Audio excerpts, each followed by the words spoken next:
Hello बच्चों। तो आपको याद हो हम अध्याय 2B विद्युत धारिता स्टार्ट कर चुके हैं। उसमें हमने कुछ टॉपिक डिस्कस कर लिए थे। ठीक है, अब अगला टॉपिक हमें डिस्कस करना है इसमें, वो है संधारित्र। लेकिन उसको हम डिस्कस करें उससे पहले कभी कभी इसमें एक छोटा सा क्वेश्चन ये पूछा जाता है कि किसी चालक की विद्युत धारिता को प्रभावित करने वाले कारक कौन कौन से होते हैं।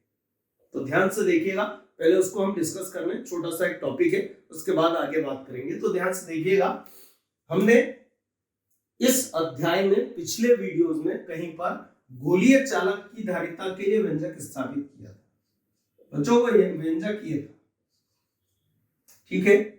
यदि माध्यम कोई अन्य हो तो हम यहाँ पर के का उपयोग भी कर सकते हैं। ये गोलीय चालक की विद्युत धारिता का सूत्र होता है। बच्चों इस सूत्र को आप ध्यान से देखेंगे तो हम धारिता को प्रभावित करने वाले दो कारक लिख सकते हैं। पहला कारक क्या है, तो आप देखो ये के चालक के चारों ओर के माध्यम का परावैद्युतांक। और आप देखेंगे ये सूत्र में ऊपर बैठा है। ऊपर मतलब मैंने आपको समझाया था अनुक्रमानुपाती। और अनुक्रमानुपाती का मतलब क्या, बढ़ाओ तो बढ़े घटाओ तो घटे। इसका अर्थ क्या निकला कि चालक के चारों ओर के माध्यम का परावैद्युतांक बढ़ाने पर विद्युत धारिता का मान बढ़ता है। ठीक है। दूसरा आप देखेंगे ये चालक की त्रिज्या है। ये भी सूत्र में कहां बैठी है, ऊपर। और आपको मैंने एक बार समझाया था कि त्रिज्या बढ़ना मतलब चालक के आकार का बढ़ना, और आकार बढ़ेगा तो उसकी धारिता भी क्या होगी, बढ़ेगी।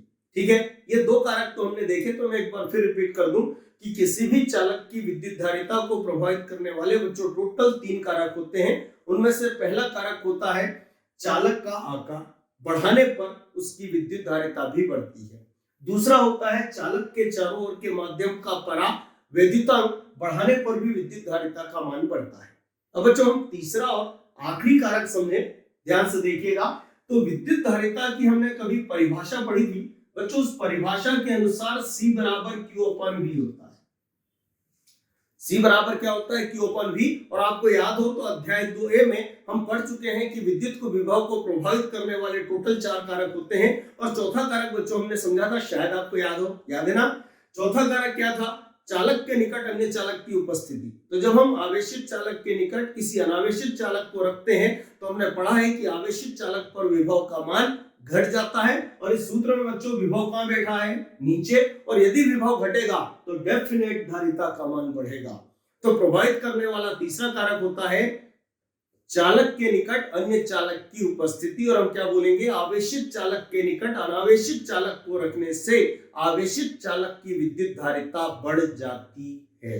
और इस तरीके से बच्चों विद्युत धारिता को प्रभावित करने वाले 3 कारक होते हैं। अब हम ये समझने जा रहे हैं कि संधारित्र क्या होता है और उसका सिद्धांत क्या होता है। तो बच्चों ध्यान से समझिएगा, कभी आपने ये देखा होगा, इसे हम आम बोलचाल की भाषा में कैपेसिटर या कंडेंसर कहते हैं। ये जो कैपेसिटर या कंडेंसर है बच्चों, इसी को हिंदी में हम संधारित्र कहते हैं। अब ये संधारित्र होता क्या है, ध्यानपूर्वक समझिएगा।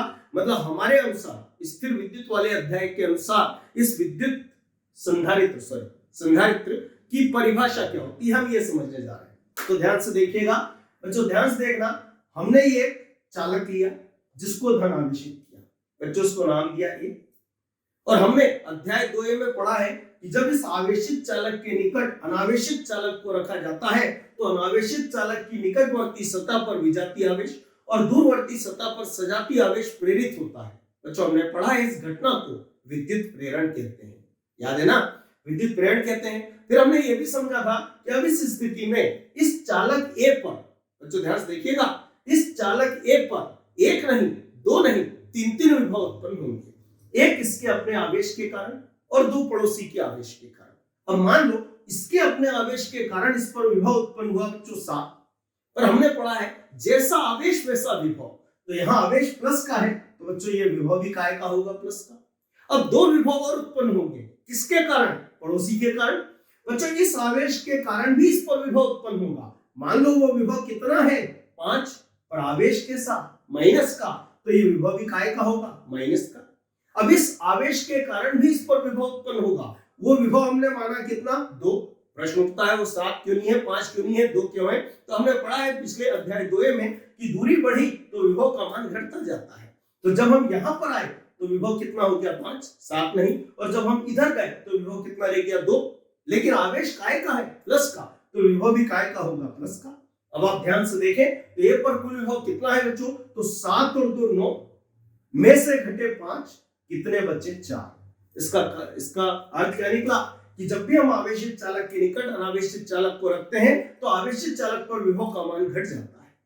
लेकिन आप ध्यान से देखें बच्चों कि हमने उसके लिए इस चालक ए के आकार में कोई परिवर्तन नहीं किया। पर प्रश्न उठता है विभव घटने से प्रॉफिट क्या है, तो आप धारिता की परिभाषा को पढ़ें बच्चों। इस धारिता की परिभाषा के अनुसार इस सूत्र में विभव नीचे बैठा है, और यदि विभव का मान घटा तो डेफिनेट धारिता का मान क्या हुआ, बढ़ा। लेकिन आप देखेंगे कि इस तरीके से धारिता को बढ़ाने के लिए हमने विभव को घटाया, किंतु चालक के आकार में कोई परिवर्तन नहीं किया है। कोई परिवर्तन नहीं किया, वो तो बात दूर की, हमने इसको हाथ भी नहीं लगाया, और हमें बिना हाथ लगाए मतलब इसके आकार में बिना परिवर्तन किए इसके विभव को घटाकर धारिता को बढ़ा दिया है। ठीक है बच्चों, लेकिन आप ध्यान से देखेंगे हम चाहे तो इस विभव को और घटा सकते हैं। कैसे, तो ये जो माइनस आवेश है, ये यहाँ पर जो विभव उत्पन्न कर रहा है वो माइनस का होने के कारण ये चालक ए के विभव को घटाने का प्रयास कर रहा है।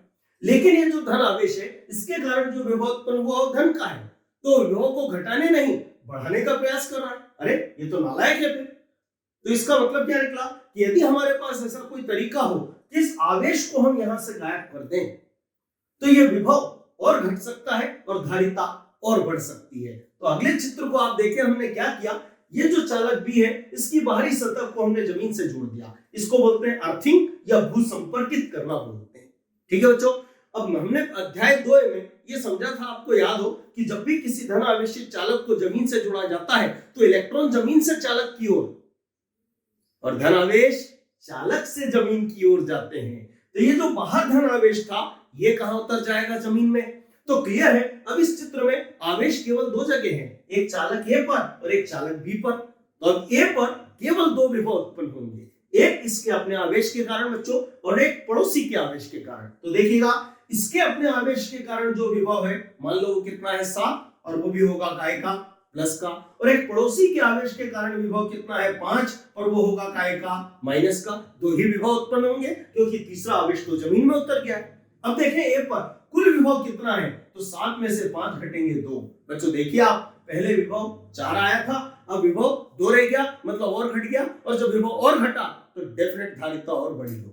लेकिन आप देखेंगे कि ये जो युक्ति है ये क्या कर रही है, तो इस चालक के आकार में परिवर्तन किए बिना विभव को घटाकर धारिता को क्या कर रही है, बढ़ा रही है।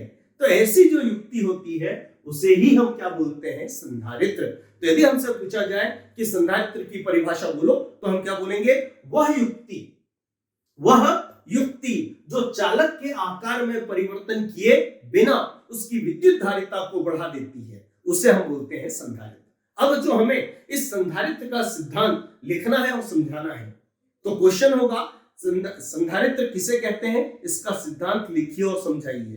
तो हम पहले लिखते हैं, ध्यान सुनिएगा कैसे लिखेंगे। तो हम क्या बोलेंगे, विद्युत धारिता की परिभाषा C बराबर Q बटे V के अनुसार चालक के आकार में परिवर्तन किए बिना उसके विभव को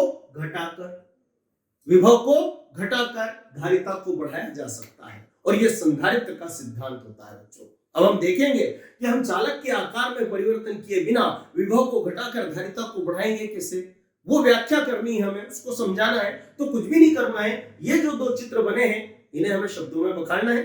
मैं बोल के बता रहा हूं, ध्यान सुनिएगा। सिद्धांत की व्याख्या करने जा रहे हैं तो उसके लिए इसको बच्चों चित्र ए नाम दे देते हैं और इसको हम चित्र बी नाम दे देते हैं। ठीक है, ध्यान से देखिएगा। याद रहे कि परीक्षा में लिखते समय ये जो मान मैंने लिखे हैं ये आपको केवल समझाने के लिए लिखे हैं, इनको आप परीक्षा में नहीं लिखेंगे, है ना। ये तो हमने एक अनुमान लगाया ताकि हमें समझने में आसानी हो जाए। अब ध्यान से देखिएगा, कुछ भी नहीं करना है, सिद्धांत को समझाना अर्थात इन दोनों चित्रों की व्याख्या करना है। मैं करके बताता हूं आपको, ध्यान सुनिएगा।